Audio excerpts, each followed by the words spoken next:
Class 10 की exercise 14.3 का जो क्वेश्चन नंबर फर्स्ट है, क्वेश्चन में हमसे बोला गया है the following frequency distribution gives the monthly consumption of elasticity of 68 consumers of a locality. Find the median mean and mode of the data and compare them. तो question में हमें एक डाटा यहाँ पर गिवन है और इस डाटा का हमें मीडियन भी फाइंड करना है, मीन भी फाइंड करना है और मोड भी फाइंड करना है। तो जो डाटा हमें यहाँ पर गिवन है उसका जो फर्स्ट कॉलम है उसमें मंथली कंजप्शन इन यूनिट, यानी कि हर घर में जो है कितनी जो इलेक्ट्रिसिटी है उसकी खपत हो रही है एक महीने में। दूसरा जो है नंबर ऑफ कंज्यूमर्स हैं, जो कंज्यूमर्स हैं उनका कॉलम यहाँ पर है, वो फ्रिक्वेंसी में आ जाएगा। अब देखिए जो 65 से 85 जो यूनिट की जो खपत हो रही है, ऐसे कितने कंज्यूमर्स हैं? 4 कंज्यूमर्स ऐसे हैं, ठीक है। 5 कंज्यूमर्स ऐसे हैं जिनके यहाँ पर जो इलेक्ट्रिसिटी की जो खपत होती है यानी कंजप्शन होता है वो 85 से 105 यूनिट के आसपास है।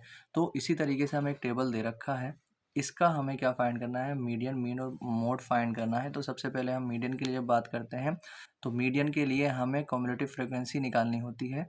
कम्युलेटिव फ्रिक्वेंसी कैसे आती है?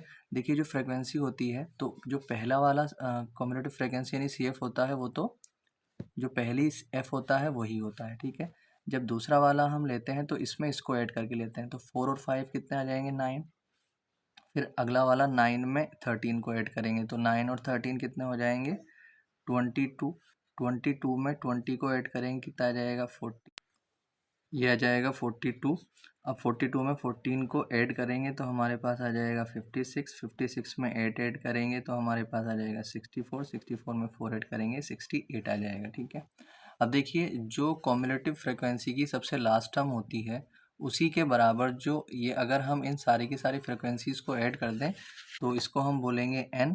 तो जितना कम्युलेटिव फ्रिक्वेंसी की लास्ट टर्म होती है वही इन सब का सम भी होता है। तो ये भी कितना आएगा? 68। जब आप इसको जोड़ के देखेंगे तो 68 यहाँ पर आ जाएगा, ठीक है। अब देखिए हमें जो है हमें मीडियन निकालने के लिए जो फॉर्मूला होता है, मीडियन निकालने के लिए जो हमारे पास फॉर्मूला होता है वो होता है L plus N/2 minus CF upon F और इनटू में H, ये होता है, ठीक है। तो अब एक चीज़ है, जब मीडियन निकालने का ये फॉर्मूला होता है तो ये सारी की सारी चीज़ें हमें मालूम होनी चाहिए तभी हम मीडियन निकाल पाएंगे। अब देखिए सबसे पहले जब हमें ये सारी चीज़ें निकालनी होती है तो सबसे पहले हम निकालते हैं N/2, ठीक है। तो N/2 की जब हम यहाँ पर बात करेंगे तो N हमारे पास कितना है? 68। तो 68 और अपॉन 2 करेंगे तो हमारे पास ये आ जाएगा 34। तो N/2 हमारे पास आ चुका है 34।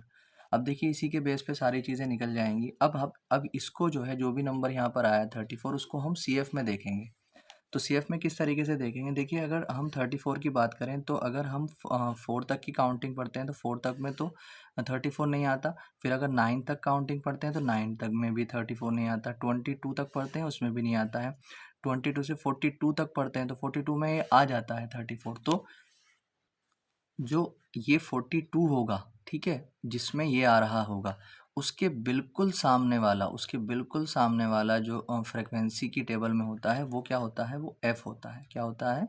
F होता है। तो 42 के सामने वाला कितना हो जाएगा? 20, ठीक। इसी तरीके से अब हम निकालेंगे CF। CF होता है जो जिसके बारे में अभी हम बात कर रहे थे, यानी कि जो N/2 जिसमें आ रहा है उससे तुरंत ऊपर वाला CF होता है। तो इससे तुरंत ऊपर वाला CF कितना हो जाएगा? 22। अब हमें ज़रूरत पड़ेगी L की। तो L क्या होगा? L जो F है, F के बिल्कुल सामने वाला जो क्लास है उसका जो लोअर लिमिट है वो कितना हो जाएगा? वो L हो जाएगा। और H की अगर हम बात करें तो H कितना हो जाता है? H जितने का इनमें डिफरेंस चल रहा होता है वो H हो जाता है। H कितना है हमारे पास? H है हमारे पास 20, ठीक है। एक चीज़ और है, जिस क्लास इंटरवल में से हमने L को लिया है, ठीक है, कौन से क्लास इंटरवल से लिया है? इस वाले में से लिया है, ठीक। तो अ, इसी के बीच की कोई वैल्यू जो आएगी वही मीडियन आएगी, ठीक है। तो हमारे पास सारी चीज़ें आ चुकी हैं, अब हम मीडियन निकाल सकते हैं। तो जब इसका मीडियन कैलकुलेट हम करेंगे तो यहाँ पर मैंने मीडियन का फॉर्मूला लगा लिया है, ठीक है। अब यहाँ पर हम वैल्यू रखेंगे तो L हमारे पास कितना था? 125 प्लस N/2 हमारे पास कितना है? 34 और माइनस CF हमारे पास कितना है 22 और अपॉन में जो F है F कितना था हमारे पास 20 और मल्टीप्लाई जो H है H कितना है हमारे पास 20। ठीक है, तो यहाँ पर अगर हम देखते हैं तो 125 को ऐसे ही रखेंगे प्लस 34 में से 22 जाएगा तो 12 बच जाएगा और अपॉन में 20 और मल्टीप्लाई में 20, तो ये 20 से 20 ख़त्म हो जाएगा। इन दोनों को जब हम ऐड करेंगे तो 125 और 12 को तो 137 यूनिट्स आ जाएंगी। ठीक है, तो जो मीडियन आ चुका है इन इलेक्ट्रिसिटी की यूनिट्स का वो कितना आ चुका है 137 यूनिट आ चुका है। अब देखिए इसका ये मीडियन तो निकल चुका है, अब हम मीन की बात करेंगे।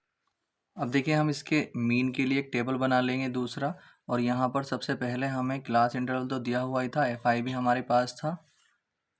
अब हम यहाँ पर मिड वैल्यू निकालेंगे यानी कि XI निकालेंगे। XI कैसे निकलता है, जो क्लास इंटरवल होता है उसकी जो लोअर लिमिट होती है और अपर लिमिट होती है उन दोनों को ऐड करके हम आधा कर देते हैं। हमने 14.1 में मीन निकाला है, कई मेथड से निकाला है। ठीक है, तो इन दोनों को ऐड करके आधा कर देंगे, हमारे पास क्या आता चला जाएगा, जो ये XI की वैल्यूज़ हैं ये आती चली जाएंगी।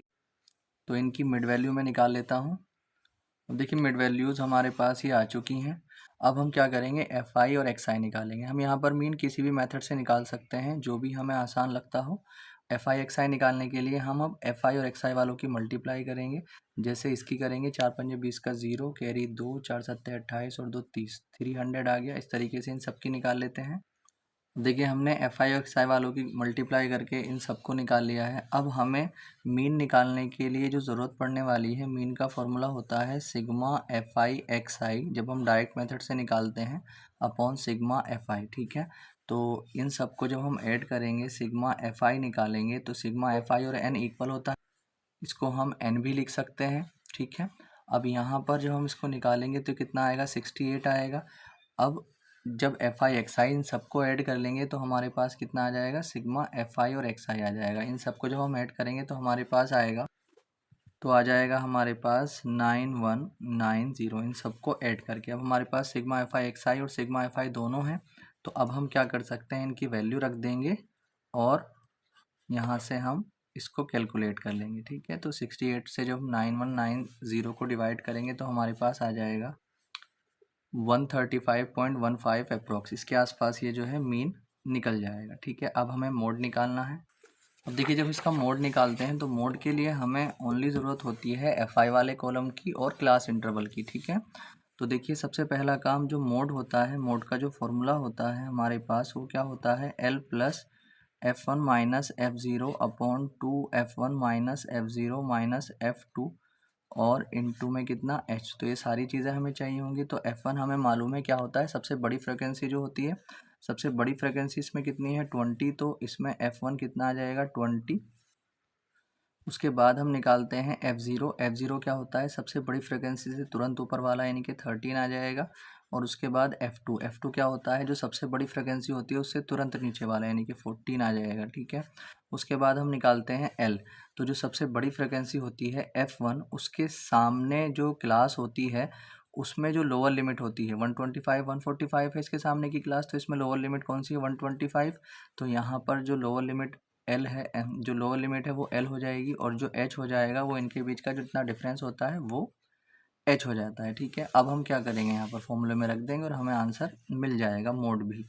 तो यहाँ पर कितना आ जाएगा 125 और प्लस F1 हमारे पास कितना है 20 और माइनस F0 हमारे पास 13 और अपॉन में 2 मल्टीप्लाई 20 माइनस 13 और माइनस 14 और यहाँ पर H कितना है हमारे पास 20। ठीक है, तो यहाँ पर 125 को ऐसे ही रखेंगे, प्लस 20 में से 13 जाएगा तो 7 बचेगा, 2 की 20 से मल्टीप्लाई करेंगे तो 40 आ जाएगा, माइनस 13 और 14 को जब हम ऐड करेंगे तो 27 मिलेगा, मल्टीप्लाई में 20। तो यहाँ पर 125 को आप ऐसे ही रखेंगे और प्लस जब 7 की 2 से मल्टीप्लाई करेंगे तो 140 आ जाएगा और यहाँ से इसमें इसको माइनस करेंगे तो हमारे पास आ जाएगा 13। ठीक है, तो 125 को तो आप ऐसे ही रखें, प्लस 140 को 13 से जब हम डिवाइड करेंगे, ये 13 है, 13 से जब डिवाइड करेंगे तो हमें मिलेगा 10.76। ठीक है, जब हम इन दोनों को ऐड करेंगे तो 135.76 हमारे पास इसका आ जाएगा मोड। ये इसके तीनों के आंसर आ चुके हैं।